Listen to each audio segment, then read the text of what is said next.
सेना दिवस के शुभ अवसर पर भारतीय सेना के सभी रैंक्स, भूतपूर्व सैनिकों, वीर नारियों, परिवारों, विदेशी दूतावास के प्रतिनिधियों, उपस्थित अतिथिगण और मीडिया जगत के साथियों को तहे दिल से मेरी हार्दिक शुभकामनाएं और जय हिंद। पिछला वर्ष सेना के लिए अत्यंत चुनौतीपूर्ण रहा। उत्तरी सीमाओं पर चीन के साथ चल रहे घटनाक्रम से आप परिचित हैं। स्थिति को नियंत्रण में रखने के लिए दोनों देशों के बीच सीनियर मिलिट्री कमांडर्स की हाल में ही 14वीं दौर की वार्ता संपन्न हुई है। अलग अलग स्तर पर संयुक्त प्रयासों से कई इलाकों से डिसएंगेजमेंट हो चुका है। ये अपने आप में एक सकारात्मक कदम है। म्यूचुअल और इक्वल सिक्योरिटी के सिद्धांत पर मौजूदा स्थिति का हाल निकालने के लिए हमारे प्रयास जारी रहेंगे। देश की रक्षा में बर्फीली चोटियों पर तैनात हमारे सैनिकों का मनोबल आसमान छू रहा है।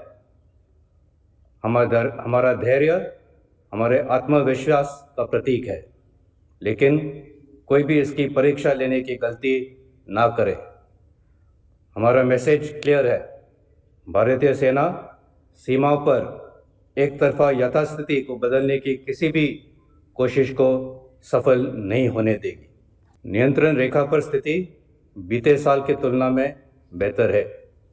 पिछले वर्ष फरवरी में हुई डीजीएमओस के बीच अंडरस्टैंडिंग के बाद सीज फायर वायलेशंस पर काफ़ी हद तक रोक लगी गई, लेकिन पाकिस्तान आतंकवादियों को पनाह देने की अपने आदत से लाचार है। सीमा पार प्रशिक्षण शिविरों में तकरीबन 300 से 400 आतंकवादी घुसपैठ करने के अवसर की तलाश में बैठे हैं। सरहद पार से ड्रोन्स द्वारा हथियारों की स्मगलिंग की कोशिश भी जारी है। नियंत्रण रेखा पर हमारे सक्रिय ऑपरेशंस और मजबूत काउंटर इन्फिल्ट्रेशन ग्रिड से घुसपैठ की अनेक कोशिशों को नाकाम किया है।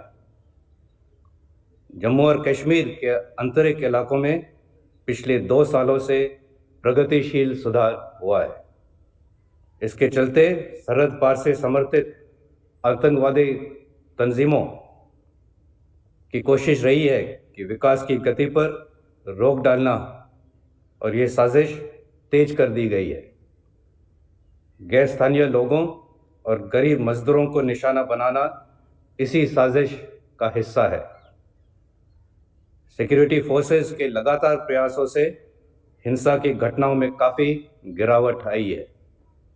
पिछले 1 साल में सेना ने नियंत्रण रेखा और काउंटर टेररिस्ट ऑपरेशंस में 194 आतंकवादियों को मार गिराया है। देश के उत्तरी पूर्वी क्षेत्र में भी प्रोएक्टिव ऑपरेशंस के वजह से सुरक्षा स्थिति में सराहनीय सुधार हुआ है। इन ऑपरेशंस के वजह से ज़्यादातर आतंकवादी संगठन आज सीज फायर में है। आंतरिक सुरक्षा के लिए सेना की तैनाती में की कटौती सुधरते हालातों का सबूत है। भारत म्यांमार सीमा का सुरक्षा की दृष्टि से काफ़ी महत्व है और असम राइफल्स द्वारा इस पर पूरा ध्यान दिया जा रहा है। सेना और असम राइफल्स राज्य सरकारों के साथ संयुक्त रूप से देश की एक्ट ईस्ट पॉलिसी को आकार दे रहे हैं। मौजूदा चुनौतियों और भावी खतरों का सामना करने और युद्ध क्षमता बढ़ाने के उद्देश्य से आधुनिकीकरण की दिशा में सेना लगातार ठोस कदम उठा रही है। इमरजेंसी प्रोक्योरमेंट के तहत इन प्रयासों में एक नई तेज़ी आई है।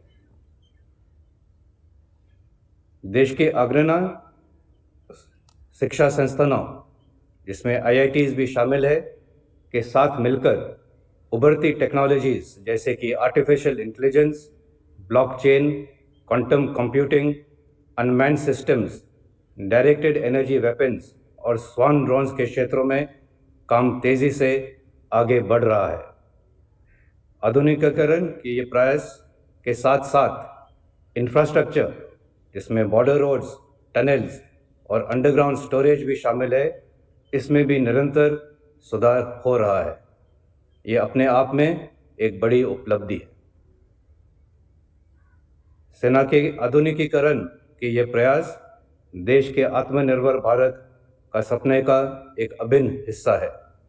मुझे विश्वास है कि इंडस्ट्रीज, एमएसएमईज और एकेडमिया के साथ मिलकर हम एक आत्मनिर्भर सेना का विकास कर पाएंगे।